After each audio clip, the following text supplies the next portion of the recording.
नमस्कार मित्रों, आज हम पढ़ना शुरू करेंगे उदयपुर के दुर्ग के बारे में। आज हम पढ़ेंगे मेवाड़ के ही एक अगले दुर्ग के बारे में। उदयपुर का एक दुर्ग जिसका नाम है सज्जनगढ़ दुर्ग, जिनका नाम है सज्जनगढ़ दुर्ग। इस दुर्ग के बारे में हम पढ़ेंगे। सज्जनगढ़ दुर्ग के बारे में बस 2-4 चीजें हैं जो आपको याद रखनी है। सज्जनगढ़ दुर्ग का निर्माण मेवाड़ के महाराणा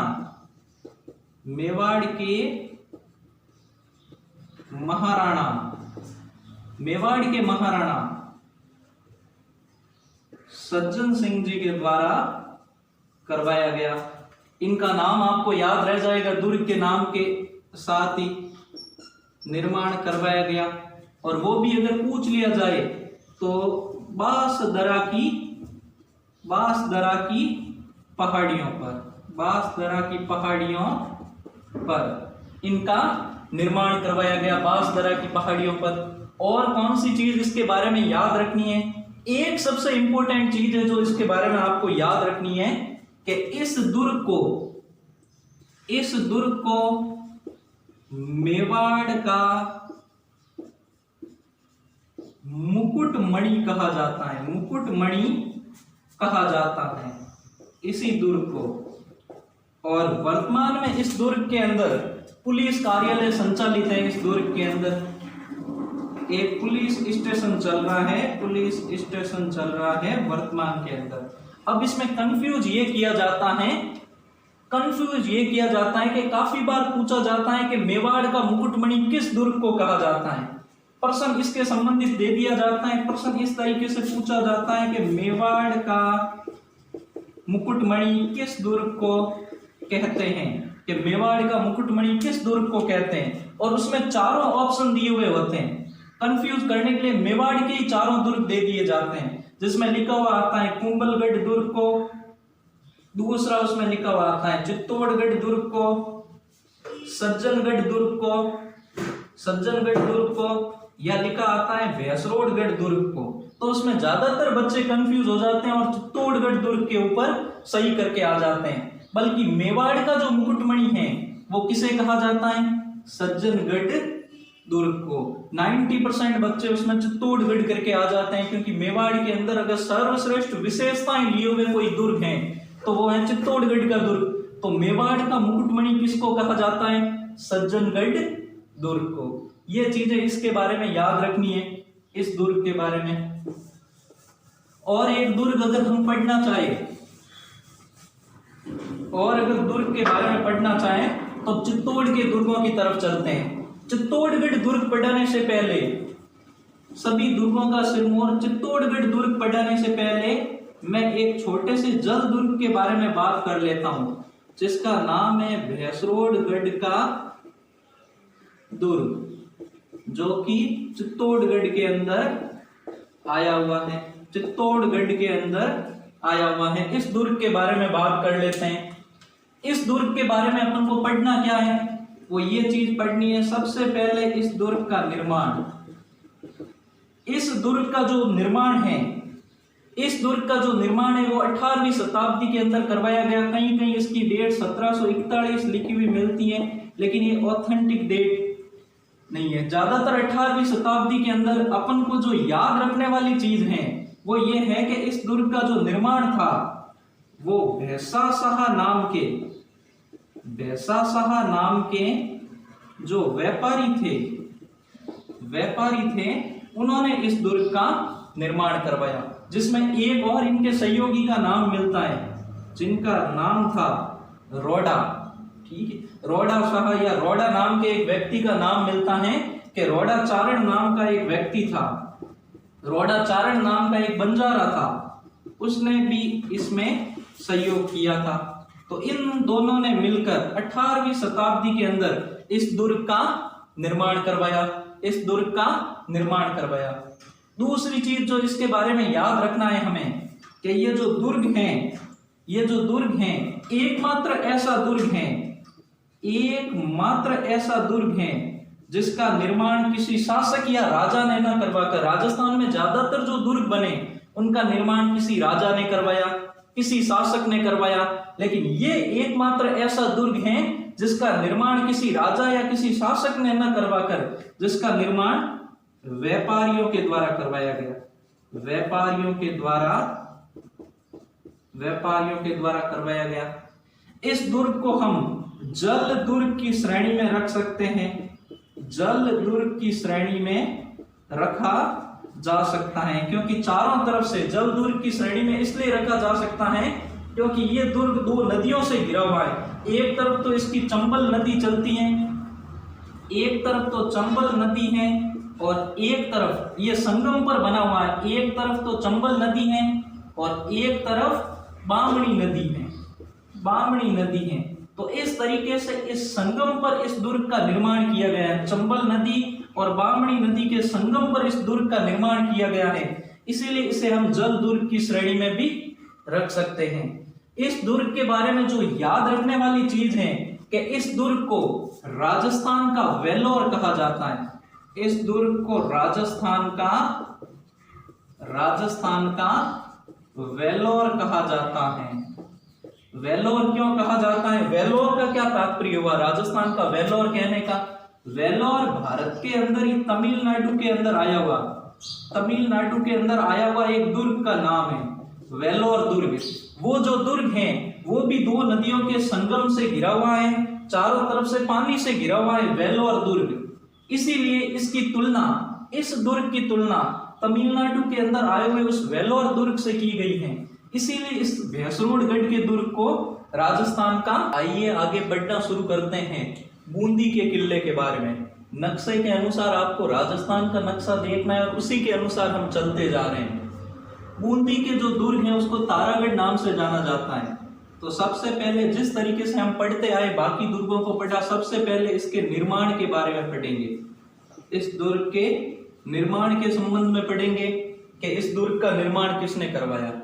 अलग अलग बुक्स में अलग अलग डेट लिखी हुई होती है, लेकिन जो सही, सबसे सही डेट जो हम गिन सकते हैं वो डेट 1354 ईस्वी के अंदर, 1354 ईस्वी के अंदर इस दुर्ग को राजा बरसिंह हाड़ा ने इस दुर्ग का निर्माण करवाया था। काफी किताबों के अंदर देव सिंह हाड़ा भी लिखा हुआ होता है, वो बिल्कुल गलत है, क्योंकि देव सिंह हाड़ा, क्योंकि जो देव सिंह हाड़ा थे, देव सिंह हाड़ा, इन्होंने 1241 ईस्वी के अंदर बूंदी नगर बसाया था, बूंदी नगर बसाया था। तो 1241 के अंदर बूंदी नगर बसाया था और 1354 ईस्वी के अंदर इस दुर्ग का निर्माण हुआ। तो इन दोनों समय अवधि के बीच बहुत बड़ा अंतर आ जाता है। तो इसीलिए देवी सिंह हाड़ा के जो पौत्र थे, परपौत्र थे बरसिंह हाड़ा, उन्होंने इस दुर्ग का निर्माण करवाया। तो 1354 ईस्वी के अंदर बरसिंह हाड़ा ने इस बूंदी दुर्ग का निर्माण करवाया।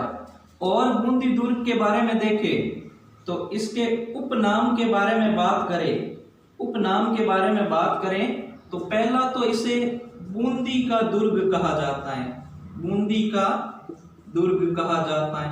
बूंदी का दुर्ग क्यों कहा जाता है?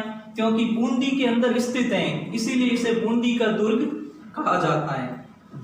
अत्यधिक ऊंचाई पर बने होने के कारण जब नीचे से देखते हैं या ऊपर से इसकी आकृति देखी जाती है इस दुर्ग की, तो इस दुर्ग की जो आकृति है वो इस तरीके से है, इस तरीके से इसकी आकृति है।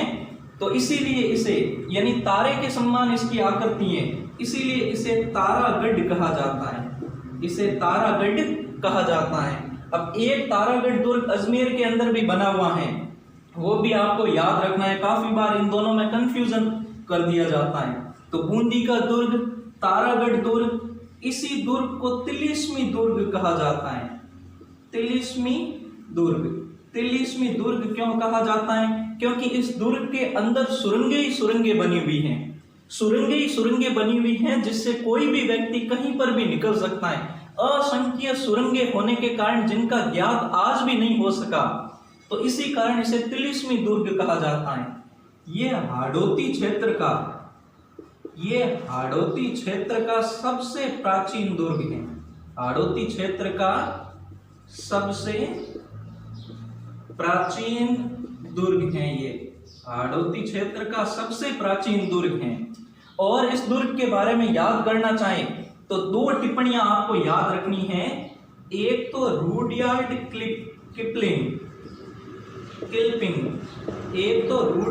किल्पिंग ने, आपको ये नाम याद होगा, यही नाम हमने जोधपुर के मेहरानगढ़ किले के लिए उपयोग में लिया था। रुडयार्ड किल्पिंग ने जोधपुर के मेहरानगढ़ दुर्ग के लिए कहा था कि ये दुर्ग, मेहरानगढ़ दुर्ग परियों के द्वारा निर्मित है, परियों और फरिश्तों के द्वारा निर्मित है। बल्कि बूंदी के किले के लिए रुडयार्ड किल्पिंग ने कहा कि यह दुर्ग प्रेतों के द्वारा निर्मित है, प्रेतों के द्वारा निर्मित है। यानी जोधपुर के मेहरानगढ़ दुर्ग के लिए तो कहा था कि परियों और फरिश्तों के द्वारा बनाया गया, और बूंदी के दुर्ग के लिए कहा गया कि ये भूत प्रेतों द्वारा निर्मित है। अब अगर टॉड की बात कर ली जाए तो कर्नल जेम्स टॉड ने इस दुर्ग के बारे में क्या कहा कि राजस्थान के रजवाड़ों में जितने भी दुर्ग बने हुए हैं तो रजवाड़ों में ये सर्वश्रेष्ठ महल हैं। यानी राजस्थान के रजवाड़ों में ये सर्वश्रेष्ठ महल हैं। ये कुछ टिप्पणियां आपको इनके बारे में याद रखनी है। अब इस दुर्ग को बनाया क्यों गया, उसका मुख्य उद्देश्य क्या था कि बूंदी के दुर्ग पर हमेशा खतरा रहता था। राव बरसिंह हाड़ा को यह महसूस हुआ कि चारों तरफ से बूंदी शत्रुओं से घिरा हुआ है, इसीलिए मालवा, गुजरात व मेवाड़ इन तीनों की सेनाओं से बचने के लिए, अपने जगह को सुरक्षित रखने के लिए इस बूंदी के किले का निर्माण करवाया गया। एक छोटा सा कहानी मुझे याद आ रही है जो मैं इस दुर्ग के बारे में बताना चाहूंगा कि जब मालवा, गुजरात व मेवाड़ से बचने के लिए इस दुर्ग का निर्माण करवाया गया, इस दुर्ग पर मेवाड़ के जो राजा थे, मेवाड़ के राजा ने एक बार इस दुर्ग पर हमला किया। क्षेत्र सिंह था उनका नाम, मेवाड़ के राजा, उन्होंने इस दुर्ग पर हमला किया और इस दुर्ग पर हमला करते समय उन्हें वीरगति प्राप्त हो गई। उसके बाद जो उनके पुत्र थे राणा लाखा, तो राणा लाखा ने ये प्रतिज्ञा की कि मैं इस दुर्ग को विजय करूंगा, इस दुर्ग को विजय करने के बाद ही मैं अपना राजकार्य संभालूंगा। तो राणा लाखा ने प्रतिज्ञा की, राणा लाखा ने बूंदी पर हमला किया। काफी प्रयासों के बाद भी जब राणा लाखा जीत नहीं पाए तो उनके सामंतों को उनकी चिंता होने लगी कि कहीं राणा लाखा का अहित न हो जाए। इसीलिए किसी ने सुझाव दिया कि ऐसा करें, हम उस किले के पास ही, बूंदी के किले के कुछ दूरी एक मिट्टी का किला बनाते हैं और मिट्टी के किले को बनाकर उसे आप जीत लेना, ताकि आपकी प्रतिज्ञा भी पूरी हो जाएगी। जब हाड़ा राजाओं को यह बात पता चली कि राणा लाखा अपनी प्रतिज्ञा पूरी कर रहे हैं मिट्टी के किले को जीतकर, तब हाड़ा राजाओं ने उस मिट्टी के किले को बचाने के लिए भी अपने प्राणों का दाव लगा दिया था, अपने प्राणों को बलिदान दे दिया था। उस मिट्टी के किले को जीतने के लिए भी राणा लाखा को बड़ी मेहनत करनी पड़ी, बड़ी मशक्कत करनी पड़ी। उसके बाद कहीं जाकर वो मिट्टी का किला जीता जा सका। तो ये बूंदी के किले के बारे में कुछ कहानियां वगैरह प्रचलित हैं, और भी अनेक कहानियां प्रचलित हैं। निर्माण पढ़ लिया, उपनाम पढ़ लिया, कुछ टिप्पणियां देख ली। अब इसमें कुछ दर्शनीय स्थलों की बात करते हैं कि कौन कौन से दर्शनीय स्थल हैं इस किले के अंदर। दर्शनीय स्थल की मैं बात करूं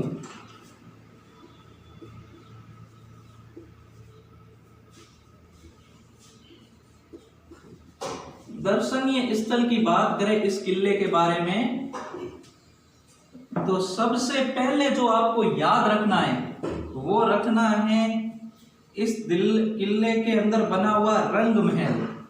आपको याद रखना है रंग महल, ये एक तरीके की चित्रशाला है, यानी भित्ति चित्रों से सजा हुआ, पूरा का पूरा भित्ति चित्रों से सजा हुआ है। और इसीलिए इस महल को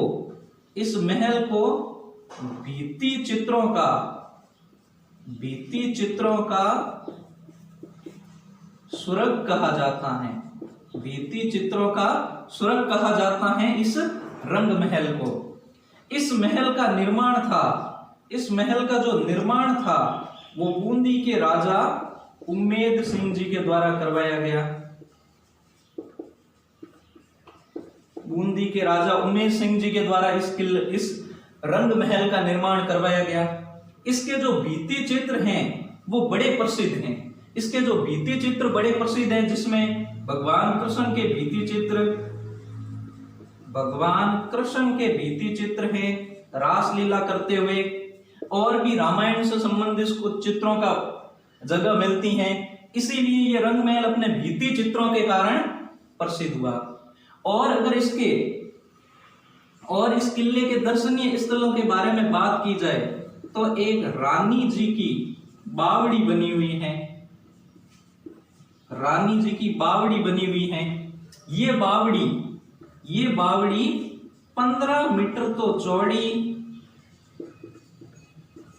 और 510 मीटर लंबी है।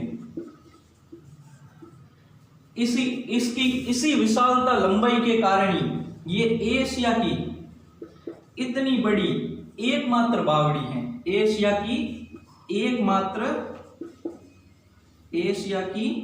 एकमात्र बावड़ी जो इतनी विशाल है। इसी किले के अंदर बात करें तो एक 84 खंभों की छतरी बनी हुई है। 84 खंभों की छतरी बनी हुई है। इसी किले के अंदर बात करें तो एक भीम बुर्ज बना हुआ है। ये इंपॉर्टेंट है। एक भीम बुर्ज बना हुआ है, ये इंपॉर्टेंट है। इस भीम बुर्ज को चौ बुर्ज भी कहा जाता है, चौ बुर्जा भी कहकर पुकारा जाता है। ये वही भीम बुर्ज है जिस पर 16वीं शताब्दी के अंदर, इस भीम बुर्ज पर 16वीं शताब्दी के अंदर एक तोप रखी जाती थी। ये तोप बड़ी इंपॉर्टेंट है। इस तोप का नाम था, इसी भीम बुर्ज पर इस तोप का नाम था गर्भ गुंजन तोप। गर्भ गुंजन तोप, इस तोप का नाम था। गर्भ गुंजन नाम क्यों पड़ा? क्योंकि जब ये तोप चलती थी तब इसकी जो आवाज होती थी, इसकी जो गूंज होती थी, वो इतनी भयंकर होती थी। कहा जाता है गर्भ के अंदर जो बच्चे हो उनको भी इनकी आवाज दहला देती थी। इसीलिए इस तोप के बारे में कहा जाता है कि जो तोपची होते थे वो इस तोप पर जब पतीला लगा देते थे, यानी तोप को चलाने के लिए जब अग्नि लगा देते थे, तब पतीला लगाने के बाद इस तोप की आवाजों को वो अपने कानों से सहन नहीं कर पाते थे। इसलिए पतीला लगाने के बाद वो तालाब के अंदर कूद जाते थे, पास ही के तालाब के अंदर कूद जाते थे। वो इस वजह से ताकि पानी के अंदर उनकी आवाजों से बचा जा सके। यानी जैसे बड़ी अनोखी बात है, तोप को लगाया और पानी के अंदर कूद गए। ये गर्भ गुंजन तोप थी। ये कुछ महत्वपूर्ण चीजें हो गई जो इनके बारे में आपको याद रखना है। इसके साथ ही एक और छोटे से दुर्ग के बारे में पढ़ लेते हैं। हाड़ौती आंचल के आए हुए एक और दुर्ग के बारे में, कोटा का दुर्ग। कोटा के दुर्ग के बारे में आपको याद रखना है कि इस दुर्ग का जो निर्माण था, इस दुर्ग का निर्माण कोटा के राजा जैत सिंह ने करवाया था। जैत सिंह ने चंबल नदी के किनारे ये जो दुर्ग है, इस दुर्ग के अंदर, इसी दुर्ग के अंदर दो शैलियों का मिश्रण मिलता है। एक तो मुगल शैली और दूसरी हिंदू शैली का मिश्रण मिलता है इस दुर्ग के अंदर। ये दुर्ग की बनावट हिंदू और मुगल शैली के मिश्रण से बनी हुई है। इस दुर्ग के बारे में कर्नल जेम्स टॉड ने कहा था। टॉड ने कहा कि आगरा के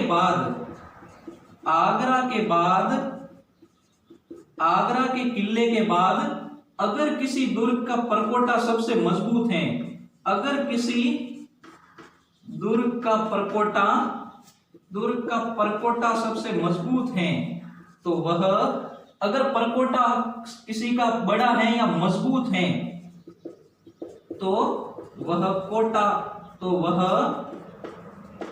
कोटा का किला है, तो वह कोटा के किले का है।